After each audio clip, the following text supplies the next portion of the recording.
Pengaruh interaksi sosial terhadap kehidupan sosial dan kebangsaan. Perhatikan peta konsep. Kali ini kita akan membahas mengenai mobilitas sosial. Poin yang akan kita bahas yaitu pengertian mobilitas sosial, bentuk-bentuk mobilitas sosial, faktor-faktor pendorong dan penghambat mobilitas sosial, saluran-saluran mobilitas sosial, dan yang terakhir, dampak mobilitas sosial. Pengertian mobilitas sosial. Mobilitas sosial berasal dari bahasa Latin mobilis yang berarti mudah dipindahkan atau banyak bergerak dari satu tempat ke tempat yang lain. Kata sosial pada istilah tersebut mengandung makna seseorang atau sekelompok warga dalam kelompok sosial. Mobilitas sosial adalah perpindahan posisi seseorang atau sekelompok orang dari satu lapisan ke lapisan yang lain. Seseorang yang mengalami perubahan kedudukan, status sosial dari satu lapisan ke lapisan lain, baik menjadi lebih tinggi maupun menjadi lebih rendah dari sebelumnya, atau hanya berpindah peran tanpa mengalami perubahan kedudukan disebut mobilitas sosial.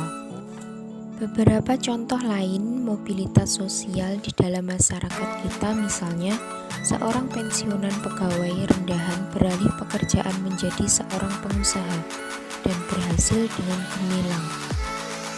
Seorang anak pengusaha yang ingin mengikuti jejak ayahnya yang berhasil namun gagal lalu jatuh miskin.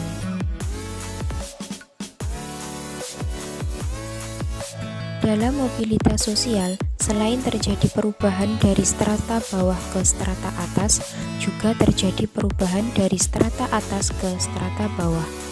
Mobilitas sosial bisa berupa pergerakan sosial ke atas, tetapi juga pergerakan sosial ke bawah. Bentuk-bentuk mobilitas sosial. Bentuk-bentuk mobilitas sosial berdasarkan bentuknya, mobilitas dibedakan antara mobilitas sosial vertikal dan mobilitas sosial horizontal. Mobilitas sosial positif atau naik yaitu perubahan atau dampak yang akan lebih mempercepat perubahan sosial masyarakat ke arah yang lebih baik. Mobilitas sosial negatif atau turun yaitu perubahan atau dampak yang akan lebih mempercepat perubahan sosial masyarakat ke arah yang lebih buruk. Untuk memahami kedua bentuk mobilitas sosial tersebut, perhatikan kasus di bawah ini. Kasus 1. Bu Santi adalah salah satu guru IPS di Provinsi Jawa Timur. Sebagai guru IPS, Bu Santi menjalankan tugas dengan baik. Bukan hanya mengajar saja, Bu Santi juga melaksanakan administrasi dengan penuh tanggung jawab. Berbagai kegiatan sekolah yang menjadi tanggung jawabnya dilaksanakan dengan baik. Karena berbagai prestasinya, Bu Santi diangkat menjadi kepala sekolah. Gerak sosial dari seorang guru menjadi kepala sekolah atau naik jabatan pada kasus Bu Santi merupakan salah satu bentuk mobilitas sosial vertikal. Kasus 2. Pak Gayus adalah seorang anak pengusaha yang memiliki usaha perkebunan teh di beberapa tempat di Jawa Timur. Pak Gayus mengembangkan usaha dengan membuka usaha baru yakni bisnis pertambangan. Namun usaha pertambangan Pak Gayus tidak berhasil berkembang, bahkan usaha perkebunannya terus merugi, hingga akhirnya mengalami kebangkrutan. Kini Pak Gayus memulai usaha kecil yakni sebagai agen penjualan teh. Gerak sosial yang dialami Pak Gayus yang mengalami penurunan ini juga disebut dengan mobilitas sosial vertikal. Kasus 3. Pak Rudi salah satu kepala sekolah di salah satu SMP di Jawa Timur yang sudah 8 tahun menjabat. Dinas Pendidikan memindahkan Pak Rudi ke sekolah lain dan tetap menjabat sebagai kepala sekolah. Gerak sosial yang dialami Pak Rudi juga merupakan contoh bentuk mobilitas sosial horizontal. Mobilitas vertikal.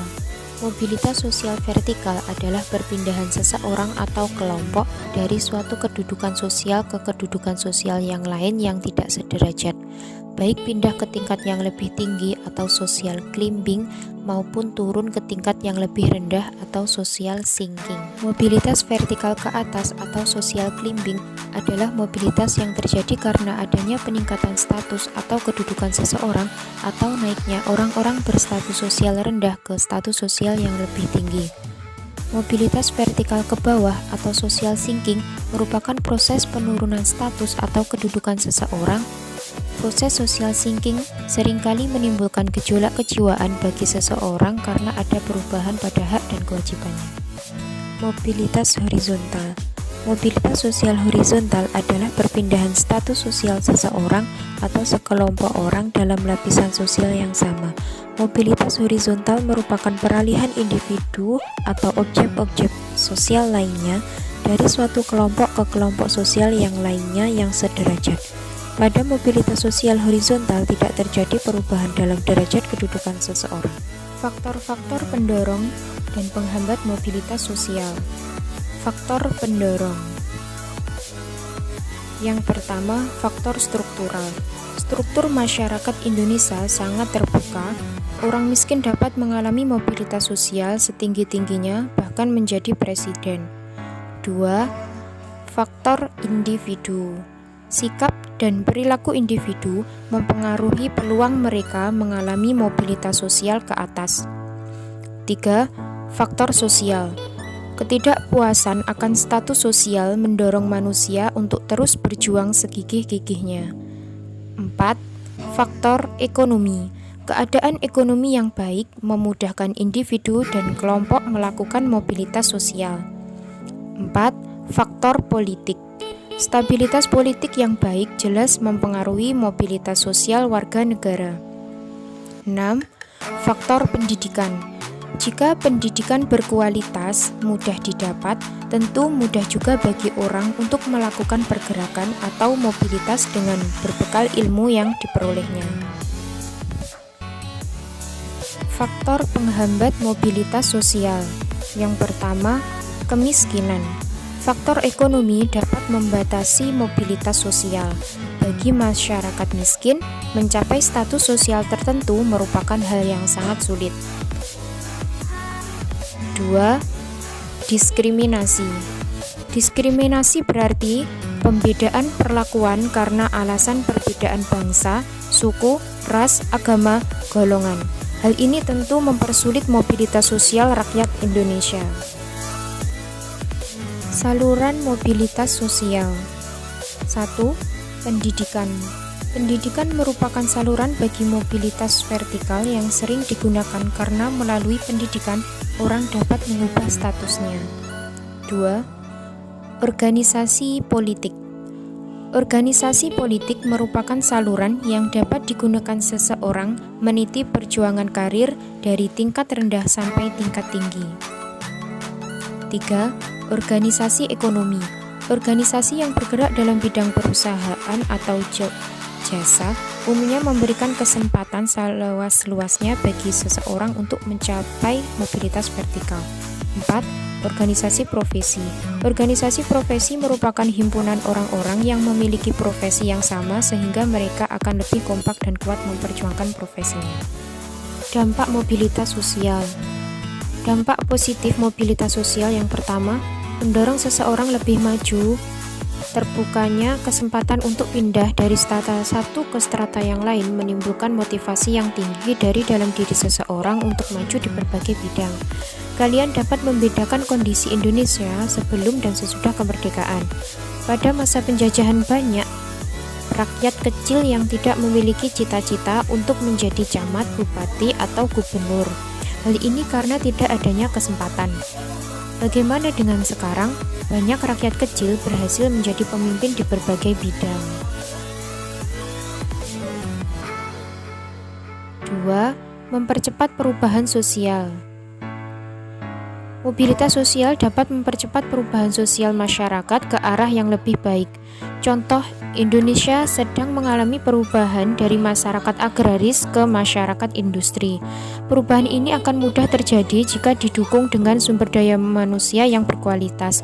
Hal itu berarti perlu meningkatkan kualitas pendidikan. Keberhasilan mobilitas sosial di Indonesia berarti membuat orang Indonesia memiliki kedudukan yang terhormat.